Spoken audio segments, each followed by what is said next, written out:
পঞ্চগড়ে এক ভদ্রমহিলাকে নামাজরত অবস্থায় কুপিয়ে হত্যা করা হয়েছে। এই ঘটনাটি সামাজিক যোগাযোগ মাধ্যমে প্রচণ্ড রকম ভাইরাল হয়েছে। ভদ্রমহিলার অন্যায় ছিল, তার সন্তান ছাত্রলীগের সভাপতি ছিল, অর্থাৎ যে সংগঠনটি নিষিদ্ধ সেই সংগঠনের সদস্য ছিল।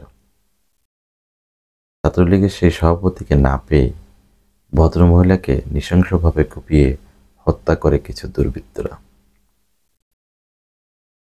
বিষয়টি ভাবতেই আসলে অবাক লাগে।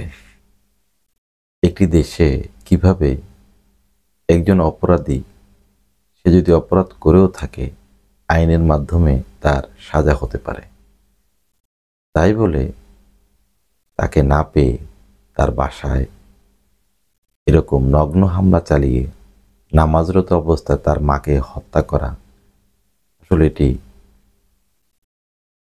ন্যাক্কারজনক। আমরা এই ধরনের ঘটনার তীব্র নিন্দা ও প্রতিবাদ জানাই। সাথে সাথে এই ঘটনাটি নিয়ে সংবাদ মাধ্যমে কিছু নিউজ হয়েছে। নিউজটি ছিল এরকম যে নিষিদ্ধ সংগঠনের কর্মীকে না পেয়ে তার মাকে কুপিয়ে হত্যা করেছে জিহাদি জনতা। কোথায় আসলে আমরা আছি, কোথায় আমরা বাস করছি? এই ধরনের কার্যকলাপ, ঘটনা আসলে প্রত্যেকটা বিবেকবান মানুষকে নাড়া দেয় এবং একটি অনাকাঙ্ক্ষিত ঘটনা। কারণ একজন অপরাধী, সে যদি অপরাধ করে, তাকেও নামাজরত অবস্থায় কখনো হত্যা করা কিংবা তাকে আঘাত করা, এটা আসলে কারো দ্বারা সম্ভব না। কিন্তু আমরা দেখলাম পঞ্চগড়ে সেই ঘটনাটি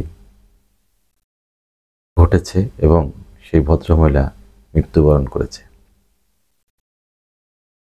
মহিলার অপরাধ ছিল তার সন্তান একটি সংগঠনের সাথে জড়িত এবং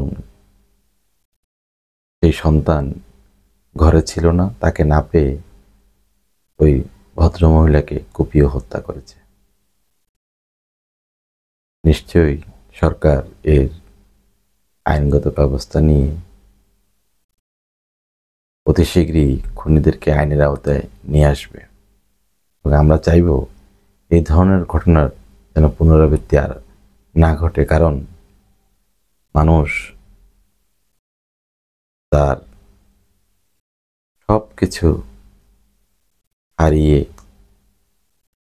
আসলে তার জীবনটাকে যখন সে